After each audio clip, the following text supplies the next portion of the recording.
The group checked the rest of the room, especially the small tables where the rats seemed to have been made. Asteria and Cullen found chewed books that were unreadable, as well as a box in surprisingly good condition compared to the rest of the items around them. Asteria opened it and discovered small tools that could have been used to create the rats. She took them with her, wondering if they might be useful later. After that, they returned to the room with the stairs and went up. A green carpet covered part of the stone floor at the top of the stairs. A hallway curved to the south, and they immediately noticed that the orbs of light were more radiant in this room and the one beyond. A larger, brighter light flickered from this room. Helga inspected the carpet and shook it, dust filling the air. The group moved on to another room and Helga checked the carpet again, but there was still nothing of interest. The dust covered a fine black and green velvet carpet. In the center of the room was a large round table with no chairs. Dominating the center of the table was a glass dome that seemed to be filled with clouds. The hallway continued to the east. Cullen looked at the table and saw a right-hand palm print on the table. Helga noticed the same print on the other side of the table. Asteria inspected the table and noticed that the handprint seemed to activate some kind of mechanism, but could not figure out if it was dangerous or not. Helga and Cullen decided to try placing both of their hands on the handprint. They felt a slight pinch, and suddenly the mist dissipated. They saw a landscape unlike any place they had ever seen. It was a world of mountains, rivers, oceans, and forests. And in the blink of an eye, a blazing inferno overwhelmed it. The forests withered to ash, the seas and rivers boiled away, and the mountains crumbled. Only fragments of the world remained, and they flowed away from the dead spots, as if survivors of a great catastrophe seeking comfort and safety among themselves. The clouds covered the sphere again. They pondered what they saw, Helga wondering if it was Ragnarok, curious if the orb would reveal more. Asteria and Ciri replaced Helga and Cullen. The fog lifted to reveal a different scene. The clouds parted and they caught glimpses of familiar landscapes, the world of Grimnir, mountains here and there, the great Serpent Sea that connected them all, even the small lower island they were now standing on. Ciri mentally thought of zooming in, and the image shifted and zoomed. They could see the ship they were all on, Ciri aside, to go to the Tower of Tekkel. They could see crew members moving around as if they were seeing what was happening in real time. Helga wanted to try again and thought of some mountains. Suddenly, they saw a glimpse of a huge, blue-skinned humanoid moving through coniferous forests. Ciri and Asteria thought of their respective homelands, and as the image zoomed in to show Grimnir, he did not seem to react to their thoughts. They paused, wondering if it might be useful later, but decided to continue. They entered the next room. This landing led to a staircase that led to what appeared to be a library above them. Ciri heard shouts through the rubble and recognized Herolf talking to the other crew members. Since there was nothing useful in the room, they went up the new stairs.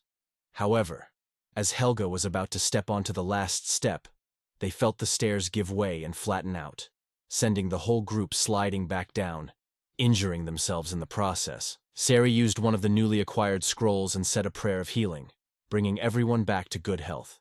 Helga tried to run up as fast as she could, but to no avail.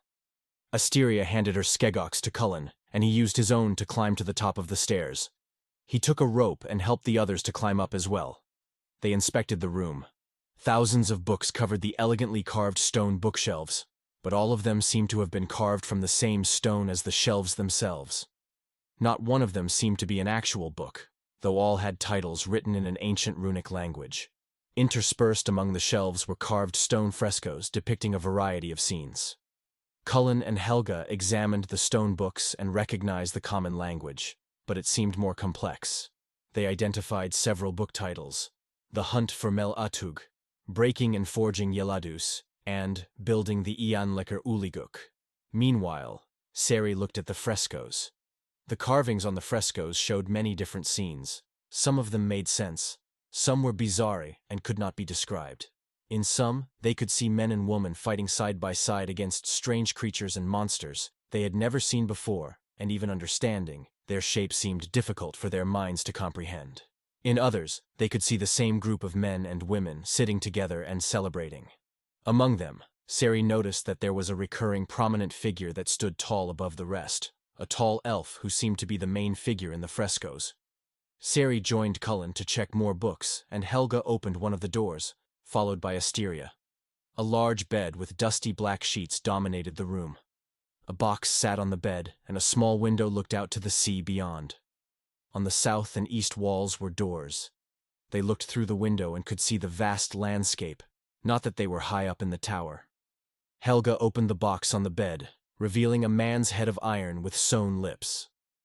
Upon closer inspection, Asteria seemed to recognize the face, as if she had seen it in her dreams, but could not pinpoint where she recognized it from. Helga put the head in her bag and looked under the bed where she found an old box. She opened it, and it contained various metal dusts as well as some gold. She gave the gold to Asteria and thought about the rest of the items. Meanwhile, Cullen and Ciri opened the other door on the opposite side. This cozy study, though covered in dust, contained a plump armchair and a well-made desk strewn with papers. The few bookshelves in the room were empty.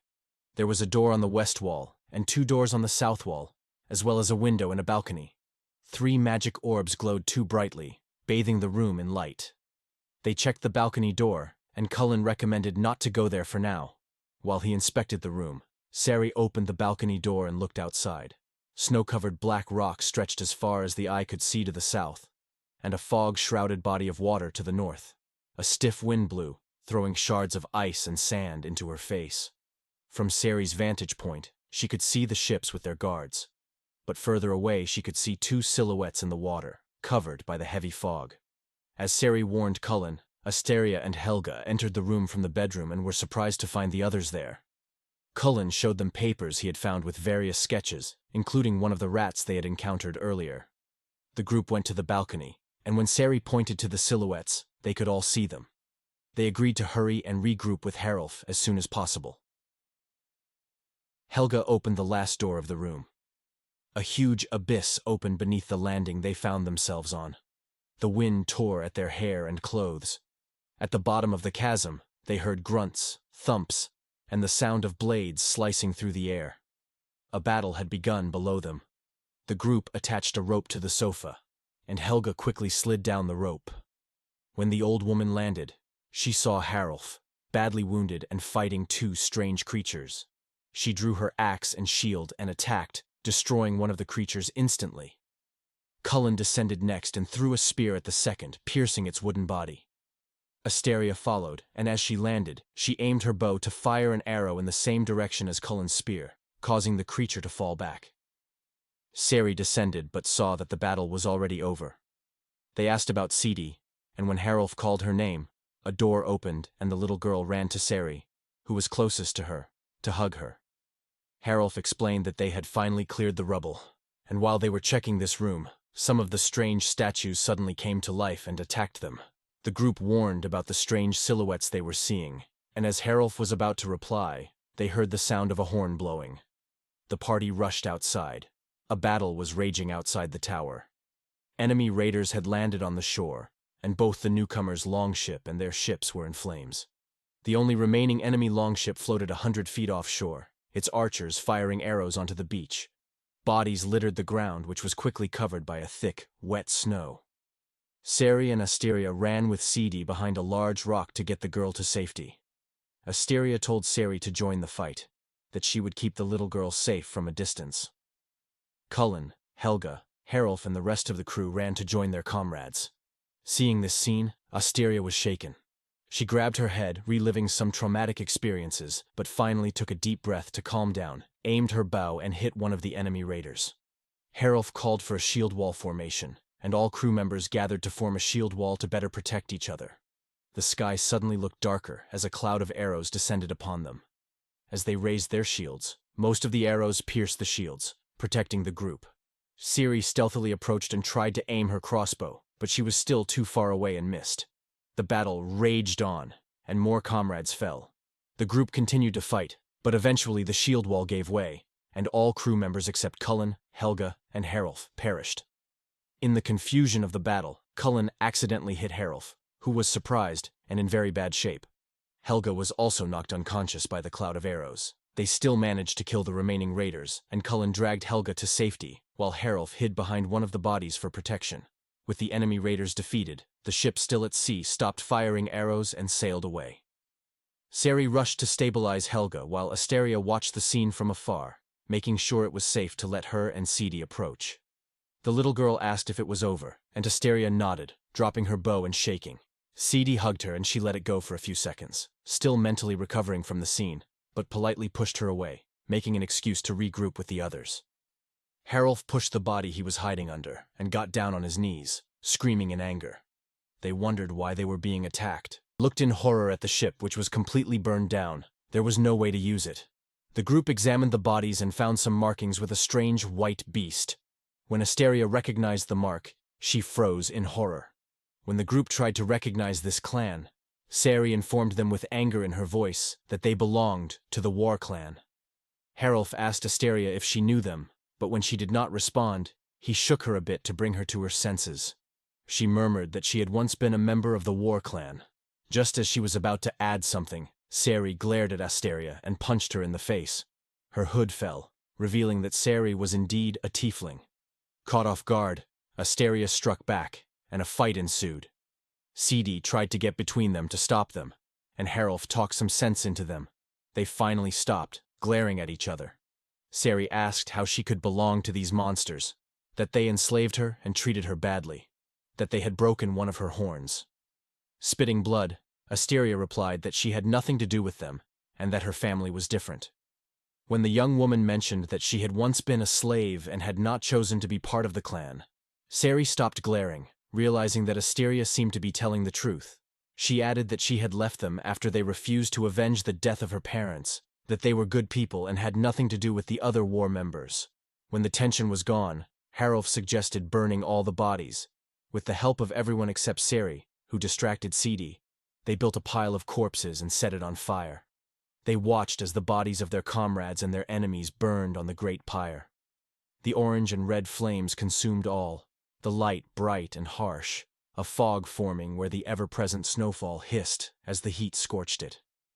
When Harolf saw Cullen dragging one of the enemy's corpses toward the sea, he stopped him, insisting that they still fought bravely and deserved to go to the Hall of the Slain. Sari and Seedy had a small conversation about this strange burial process, which neither of them was familiar with, as they both came from different lands. As night fell, Harolf watched the bodies burn and said a prayer to Aldean, while the rest of the group watched in silence. They agreed to sleep in the tower, to be in a safer place. On the way up, they showed Harolf the orb and used it to show him what they had seen. Another image appeared. The orb revealed a disturbing sight. They saw the world of Grimnir burning. The great mountains were shattered, and the Serpent Sea was filled with a huge, writhing serpent. There was no glimmer of green forest or patches of azure water, only ruin and destruction. The globe faded completely and was an empty, translucent glass dome. Helga took the iron head and Sari recognized it from the fresco depicting a tall elf, but no one could tell who this person was. They went back to the balcony room, and after inspecting the room more closely, Asteria found a trap door under the table. With Helga's axe, the group tried to pry it open, but the trap door would not budge. Meanwhile, Seedy inspected the glowing orbs. When she touched them, they turned off, plunging the room into darkness. When the last orb was extinguished, the trap door opened automatically. In the small alcove under the trapdoor was a book bound in green leather, but every page had been torn or chewed out. Halfway through the book, a small white raven feather had fallen from one of the pages. Cullen nodded that this book must be of great importance. With everyone exhausted, the party took a well-deserved rest. Asteria was the first to stand guard, being the least injured despite Sari's punch to her face earlier, and looked out from the balcony. As she looked at the pile of burning bodies, 3 grim-faced and armored women suddenly appeared in the flames. Large bird-like wings were attached to their bodies. Their long hair spilled out from behind them like flame itself. When they reached the burning corpses, they suddenly flapped their wings and Asteria blinked. They were gone.